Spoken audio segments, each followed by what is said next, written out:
Depois de 8 meses de muita correria, quando tudo ficou pronto para a armada, para a esquadra de Pedro Álvares Cabral partir, foi feita uma grande cerimônia, como era de costume, antes da partida. E vou contar para vocês aqui como é que foi essa preparação antes da partida, porque dá uma ideia da importância que aquele fato, da importância do significado daquele fato para Portugal e para a Europa. Então ocorre o seguinte, a data da partida foi marcada para 9 de março de 1500, que era uma segunda-feira. E no dia anterior, no dia 8, era um domingo, seriam feitos todos os festejos, as celebrações.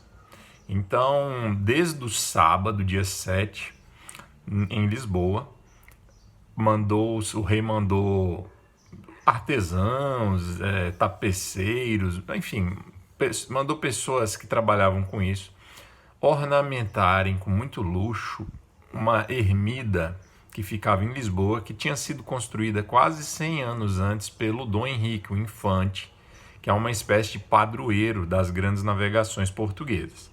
Essa ermida se chamava, deixa eu ver se eu encontro aqui, Ermida de São Jerônimo. Bem, qual que era o objetivo do Dom Manuel? Dom Manuel queria causar um grande impacto na Europa, já que, como Lisboa já era o centro das grandes navegações europeias, né, todos os países, todos os reinos interessados de alguma forma nisso, tinham seus espiões, comerciantes, pessoas infiltradas, enfim, os olhos da Europa estavam voltados para Lisboa naquele momento. O Dom Manuel sabia disso e ele queria causar uma grande impressão, ele queria impactar a Europa com aquele acontecimento. Então, durante 8, 9 meses ele se preparou e no dia 8 de março estava tudo pronto para essa grande celebração, para essa grande festa. Havia espiões venezianos, genoveses, havia comerciantes castelhanos, ingleses, havia funcionários públicos, o pessoal de embaixadas de outros países. Então ele queria realmente causar uma boa impressão. Tá, então lá nessa ermida, construída pelo Dom Henrique, foi preparado tudo. E no dia 8, então no domingo, às 9 da manhã, chegou o cortejo real. Ao lado direito do altar foi construído um grande dossel, que era para abrigar o rei e a sua corte. O rei convidou Pedro Álvares Cabral para estar ali com ele. E às 9 horas em ponto o cortejo chegou, eles entraram, dentro da capela já estava ali grandes personalidades, né? Os capitães dos navios, os banqueiros que haviam financiado, patrocinado tudo aquilo ali, pessoas da nobreza. Então ali estava tudo pronto para fazer a missa. Então, às 9 horas, Dom Diogo Ortiz, que era bispo de Ceuta, no norte da África, possessão portuguesa.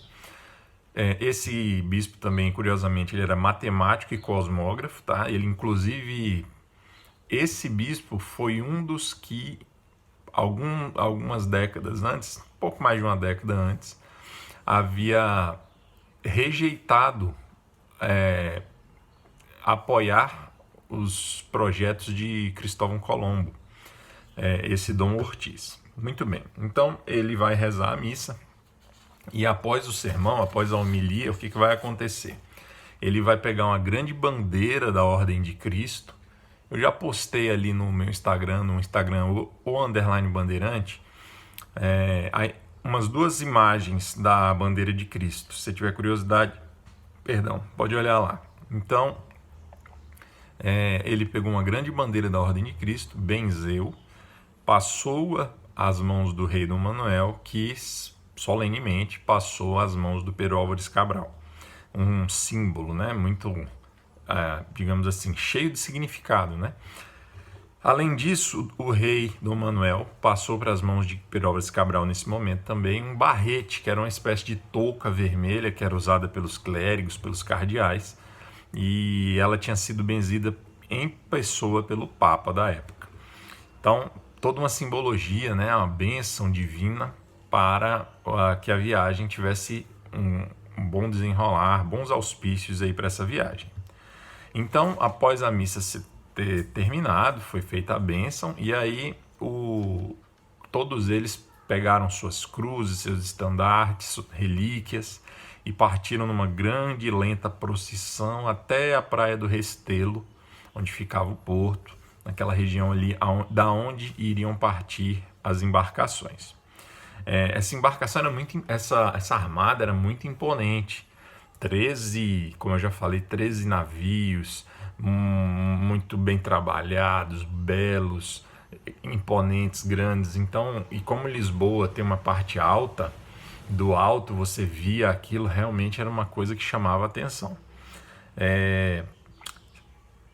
Como foi um dia de festa e como já era costume nesses dias pararem-se todas as atividades, por ser domingo já quase não havia atividades econômicas acontecendo, mas em dias de festa como esse, mais ainda. Então todos os campos, todas as praias por onde iria passar a armada quando partisse, tudo estava repleto de gente, com roupas, suas melhores roupas, tocando seus instrumentos musicais, fazendo saudações. Então Portugal parou realmente, principalmente a região de Lisboa. Outra coisa, todo mundo que tinha embarcações estava ali salpicando o oceano, próximo ali às grandes embarcações, então uma verdadeira festa. Bem, depois disso então, quando chegou o final do dia ali, do dia 8, o rei Dom Manuel fez uma última cerimônia, entregou para o Pedro Álvares Cabral as instruções, depois eu vou falar dessas instruções, as últimas instruções para o Pedro Álvares Cabral, entregou também o estandarte real oficial e fez a cerimônia do beijamão e se despediu dos que iriam navegar. Depois disso, começou a ser feito os últimos preparativos de última hora, né? Para que no dia 9, no dia seguinte, logo pela manhã, fosse feito...